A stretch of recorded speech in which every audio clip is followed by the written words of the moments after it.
Maka menurut saya persoalan serius dari klaim bahwa utang pemerintah itu produktif adalah tidak pernah ada evaluasi yang serius yang mestinya pertama harusnya dilakukan oleh DPR. Seberapa produktifnya?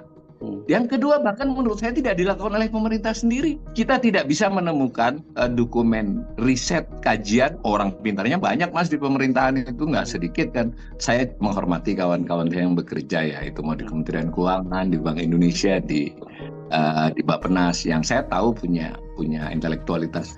Podcastnya Marhesu di bawah-bawah itu, ini ada salah 2, salah 3 mempertanyakan ini jangan-jangan hoax. Saya ingin pastikan ya bahwa yang saya sampaikan di podcast kemarin, di luar soal opini, soal datanya, itu saya ambil sepenuhnya dari yang namanya laporan keuangan pemerintah pusat. Yang itu disusun oleh pemerintah, diserahkan kepada Badan Pemeriksa Keuangan BPK. Pemerintah ini kan beda dengan perusahaan, tidak berorientasi kepada profit, tidak ngurus pendapatannya sendiri saja. Boleh dong pendapatan pemerintah sih meningkatnya biasa, tetapi pendapatan masyarakat meningkatnya pesat. Nah, itu bagus.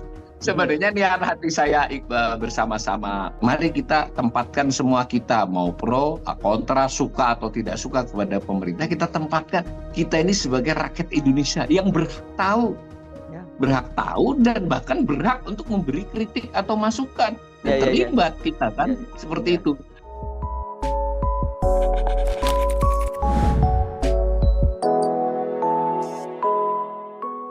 Anda pasti sering sekali mendengar pernyataan dari terutama Menteri Keuangan bahwa utang itu tidak jadi persoalan selama utang itu produktif. Ini merupakan tampaknya merupakan upaya untuk menepis kritik dari para pengamat yang menyebutkan bahwa utang pemerintah itu sangat besar. Dan kemarin kan Anda juga sempat mengikuti podcast saya, mudah-mudahan bersama dengan seorang ahli fiskal Awalil Rizky, bahwa ternyata jumlah utang kita itu bukan 8.000 triliun, tetapi sudah tembus 12.657 triliun. Jadi jumlahnya sangat banyak. Dan benarkah apa yang dikatakan oleh Ibu Sri Mulyani itu? Apalagi kemudian sekarang ini saya lihat menarasi dari para pendukung Pak Jokowi menyebutkan bahwa selama Pak Jokowi memerintah itu berhasil membangun jalan tol sebanyak 72%. Dari sekian ribu itu 72% dibangun oleh Pak Jokowi. Jadi presiden yang lain ngapain aja? Kira-kira narasinya begitu. Betulkah seperti itu? Saya ajak Anda ngobrol kembali dengan narasumber saya, Awalil Rizky. Assalamualaikum, Prof. Waalaikumsalam warahmatullahi wabarakatuh. Yes, saya penasaran, jujur aja, apakah betul utang yang segitu gedenya itu kemudian sebenarnya tidak masalah karena utang itu utangnya produktif. Tapi pertanyaan saya, kalau utangnya produktif, kenapa perekonomian kita tetap seperti ini? Pertumbuhannya juga stagnan atau kalau tidak salah bahkan rendah begitu? Ya, itu memang yang harusnya kita cermati bersama ya, seluruh warga negara. Jadi kita mengakui bahwa seluruh negara, sekurang-kurangnya hampir seluruh negara itu dikelola dengan cara ada utangnya. Artinya ada momen mengutang. Ya. Yang membedakannya adalah antara lain kan jumlahnya, rasio-rasionya. Kan bisa saja orang jumlahnya besar tapi memang kapasitasnya besar. Jadi kan itu kenapa ukuran rasio itu penting. Jadi utang satu negara lebih besar dibandingkan negara yang lain, itu belum tentu dia lebih buruk kan, nanti rasionya bagaimana. Nah, tetapi itu adalah satu topik sendiri. Topik yang lain adalah digunakan untuk apa utang tersebut. Kan masing-masing negara berbeda. Nah, disitulah ada tema soal utang produktif. Yang itu sebenarnya dipicu oleh pemerintah sendiri kan. Pemerintah sendiri yang secara resmi bahkan, sayangnya sekarang di laman Kementerian Keuangan itu sudah nggak ada tuh dulu. Dulu ada bagian yang feature yang cukup panjang menjelaskan mengapa kita mesti berutang. Ya kira-kira tahun 2017 itu ya. Sekarang sudah nggak ada, tapi kan yang namanya jejak digital kan masih ada tuh. Tapi itu tetap secara kontennya tetap dipakai. Jadi pemerintah berulang kali mengatakan bahwa berutang dia itu diperlukan untuk hal-hal yang sangat vital buat bangsa Indonesia. Jadi dulu yang semula banyak dikemukakan, sekarang kadang-kadang itu pertama Indonesia ini ketinggalan dalam hal infrastruktur, konektivitas. Dua itulah, infrastruktur dan konektivitas itu kan barangnya macam-macam, ya kan? Bisa jalan, bisa bandara, bisa pelabuhan, bisa jaringan internet dan seterusnya. Lalu tinggalan dari negara lain sehingga kalah bersaing, sekurang-kurangnya tidak termasuk yang tinggi tingkat persaingan. Itu argumen pertama. Argumen lain juga dikaitkan dengan bahwa berutang diperlukan untuk mempercepat perbaikan kualitas sumber daya manusia Indonesia. Itu syarat kan untuk tumbuh. Jadi berutang diperlukan agar SDM-nya meningkat. Nah, itu kan butuh layanan pendidikan yang sangat baik, kesehatan yang sangat baik, dan seterusnya. Nah, oke. Padahal pada saat yang bersamaan, mereka, dan ini benar argumen ini, mewarisi kondisi fiskal. Jadi ini kita juga ada baiknya kalau kita juga fair dalam beberapa hal. Jadi bahwa belanja lebih besar dari pendapatan itu bukan Pak Jokowi yang memulai. Ya, hampir seluruh era pemerintahan reformasi itu belanja lebih besar dari pendapatan, defisit namanya. Kalau hanya, nah, cuma kan defisit itu artinya kurangnya saja yang harus diteliti. Ya benar sama-sama defisit, tapi dulu banyak nggak defisitnya? Nah itu. Nah tetapi apapun alasannya, defisit dia mewarisi kondisi fiskal yang sudah defisit bertahun-tahun ketika memulai pemerintahan Jokowi. Itu padahal keinginan banyak. Tadi yang kita sebutkan di depan tadi, kan nggak ada pilihan selain berutang. Mau jual-jual barang juga habis dijualin di edisi sebelumnya. Di era awal reformasi kan banyak jual barang tuh, banyak jual BUMN, banyak jual macam-macam. Jadi masuk akal argumen ini secara teoritis ansih gitu. Nah baru kita mau melihat, ya lalu dilakukanlah utang yang bertambah sedemikian rupa, jauh melampaui. Anggap aja supaya gampang, kita membandingkan dengan era SBY yang 10 tahun dengan 10 tahun era Jokowi. Itu tambahan utangnya itu jauh lebih besar. Jadi mau persentase kenaikan tiap tahun, atau absolut nominal utangnya, atau selama 10 tahun, itu semua melampaui jauh. Kemarin kita sudah sempat ngomong, tambahannya ya, jangan jumlah utangnya, itu 5 kali lipat. Karena kalau posisi utang itu kan akumulasi nih. Nah itu semua dijanjikan dan masih dijanjikan sampai sekarang. Semula dijanjikan, sekarang masih diklaim. Itu katanya utang yang produktif. Tapi kalau kita lihat sejauh mau itu di laman, di dokumen, dan terutama sekali di narasi-narasi yang sifatnya advertorial, Mas. Jadi ini menurut saya termasuk fenomena baru ya. Dahulu itu pemerintah jarang buat advertorial resmi. Jadi misalnya APBN itu ada iklannya, itu iklan yang dikeluarkan oleh Kementerian Keuangan sendiri untuk memilih. Nah yang namanya iklan kan sebenarnya benar aja sih, memilih hal-hal yang positif untuk ditampakkan. Salah satunya adalah bahwa misal sudah dibangun sekian bandara, sudah dibangun sekian kilometer jalan, kemudian ada juga jalan tol, lalu macam-macam lah, ada sekian ribu embung, ada sekian irigasi yang diperbaiki atau yang ditambahkan. Nah pertanyaannya, apakah itu merupakan bukti bahwa tambahan utang, ya, tambahan utang yang dilakukan itu produktif? Maka tidak bisa secara common sense, karena saya berulang kali selalu mencontohkan Mas Hershu mengajukan pinjaman ke bank 10 miliar dengan proposal untuk meningkatkan usaha. Kebetulan karena proposalnya bagus, karena Mas Hershu jago buat proposal, kemudian ada jaminan asetnya, disetujui. Tetapi bahwa apakah 10 miliar Mas Hershu itu dikeluarkan seperti proposal Mas Hershu, itu soal lain, ya kan? Nah, ternyata hanya 2 miliar yang dipakai oleh Mas Hershu untuk menambah usaha baru, yang 8 miliar itu Mas Hershu gunakan untuk beristri lagi. Ini misal kan boleh. Itu produktif juga loh, karena kan menghasilkan anak.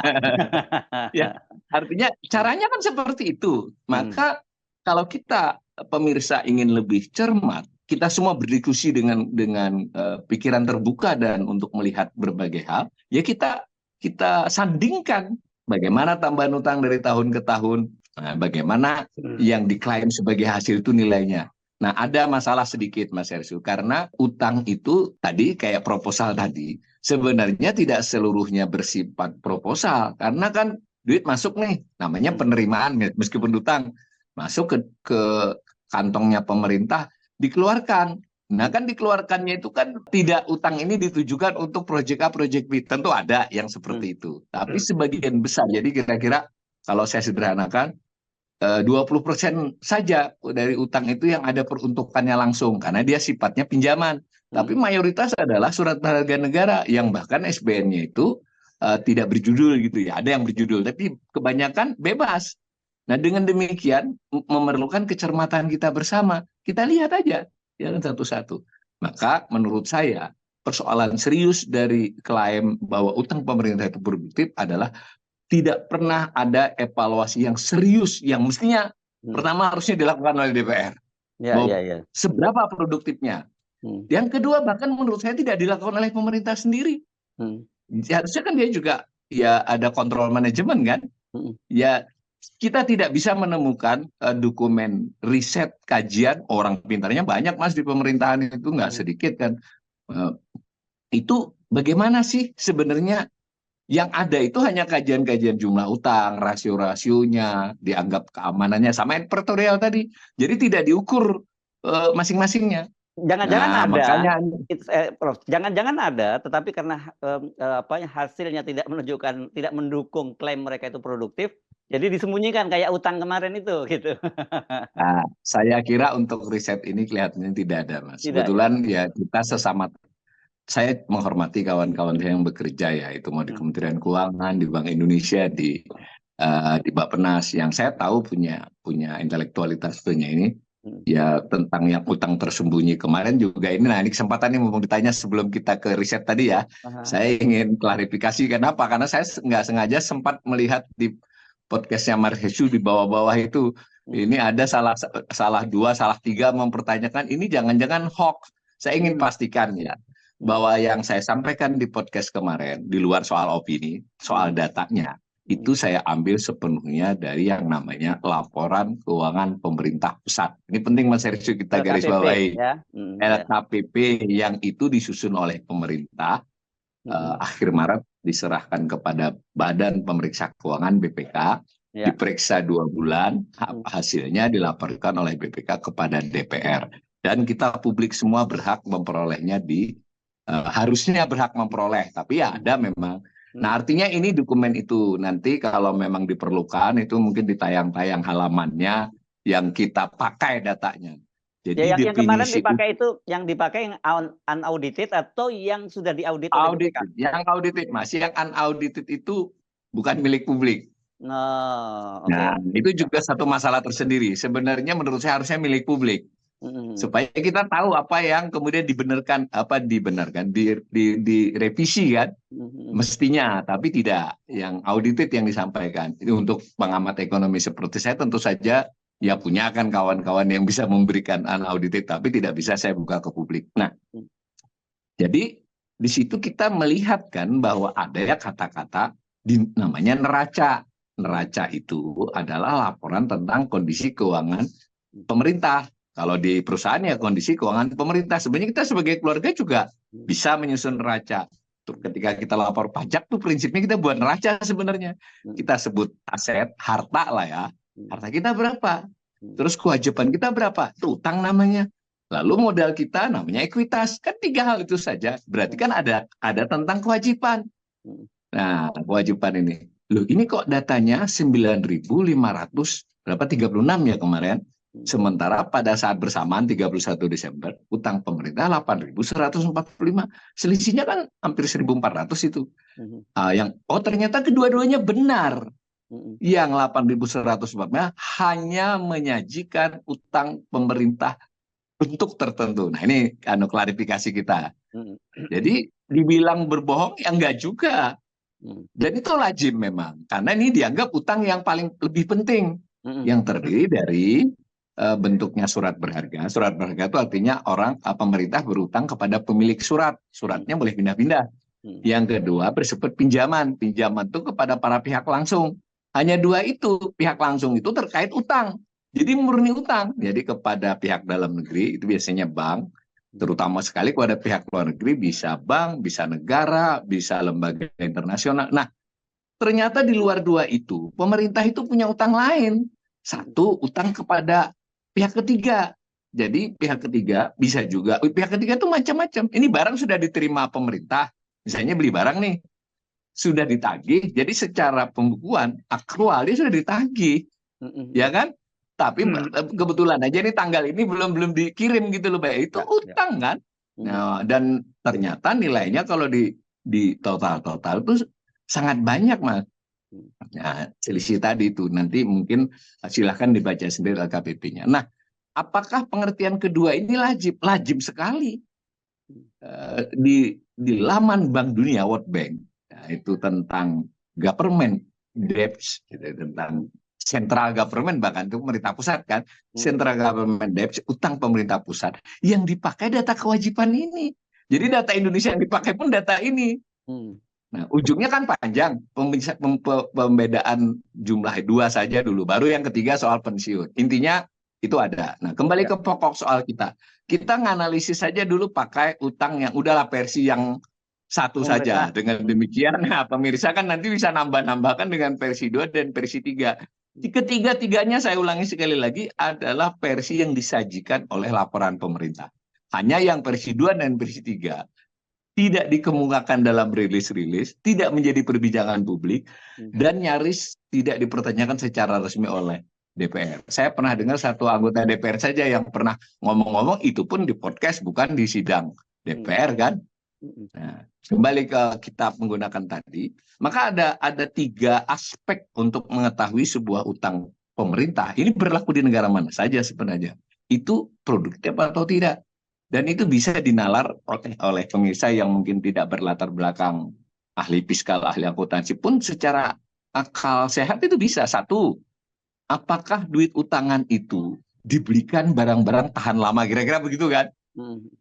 Barang-barang tahan lama, jadi aset namanya kan. Di antara aset itu namanya aset tetap. Nah, jadi pokoknya barang yang lebih dari setahun pemanfaatannya. Maka kita ukur apakah laju tambahan aset tetap, dan nah itu dengan dibandingkan dengan laju tambahan utang, bagaimana lajunya? Sama enggak? Kalau ternyata utangnya lebih cepat daripada laju kenaikan nilai aset tetap dan investasi jangka panjang, artinya utang tidak dipakai, sebagian besar tidak dipakai untuk itu. Ya. Nah, itu satu ukurannya. Aset yang ya, apakah kedua, aset bertambah ya? Aset tetap pemerintah bertambah. Nah, aset terutama aset ya? aset tetap dan aset investasi jangka panjang. Apakah bertambah secepat tambahan utang?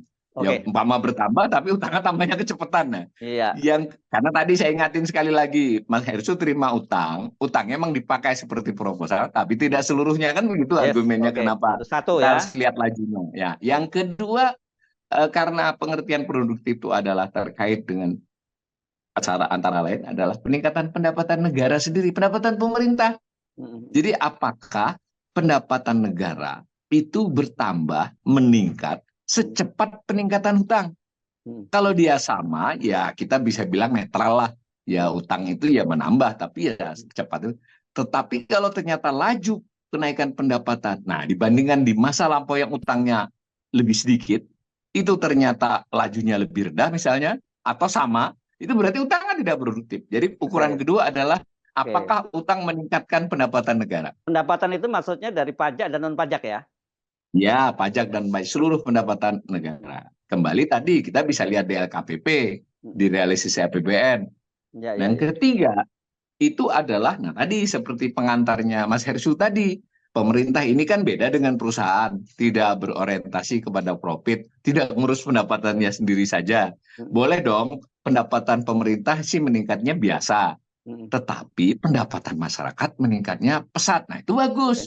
Pendapatan masyarakat itu bahasa awam dari produk domestik bruto sebenarnya. Jadi buat pemirsa, produk domestik bruto itu terjemahan adalah pendapatan nasional, dalam kurung pendapatan masyarakat termasuk pemerintah maksudnya.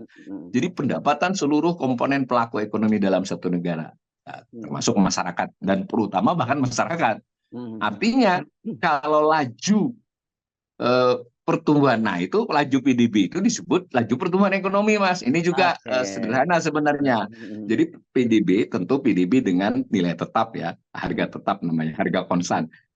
Laju PDB itu disebut laju pertumbuhan ekonomi. Nah, maka kan kita bisa membandingkan nih, Berapa laju tambahan utang, berapa laju PDB. Apakah utang yang bertambah sangat cepat itu membuat pertumbuhan ekonomi lebih tinggi dari sebelumnya? Nah, Tiga ukuran ini kan masuk akal semua nih. iya. Dan Nah, sebenarnya kalau tapi kita supaya lompat kita aja gampang ini ya, udah tahu kita ya sebenarnya klaimnya. gampang. Sebenarnya kita tinggal yang nomor 3. Mungkin para pemirsa juga kita ini ingin agar perdebatan ini tidak, itulah saya kenapa malas itu baca komen-komen di podcastnya Mas Hersho itu. Nggak Ada apa-apa soal dong. kadrun, saya kira sebenarnya niat hati saya bersama-sama bersedia dan mudah-mudahan bisa membantu informasi melewati podcast ini adalah agar mari kita tempatkan semua kita, mau pro, kontra, suka atau tidak suka kepada pemerintah, kita tempatkan kita ini sebagai rakyat Indonesia yang berhak tahu dan bahkan berhak untuk memberi kritik atau masukan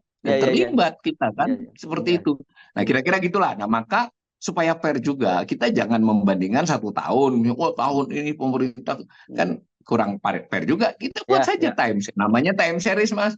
Ya kalau kita punya analisis data 20 tahun cukuplah kita untuk memberikan pandangan atau kita sendiri memiliki pemahaman. Nah, saya sih menawarkan untuk dalam podcast ini sekurang-kurangnya kita membandingkan 2 periode saja. 2 periode. Periode Pak SBY dengan periode Jokowi. Dan itu berarti 20 tahun. Meskipun angka yang 2024 itu masih bersifat estimasi perakiraan. Nah, itu kan cukup tuh. Ketiga aspek tadi. Kan seperti itu. Nah, kira-kira begitu Mas. Kalau dari sisi saya, ini saya tekankan lagi. Kita baru masih memakai definisi resmi.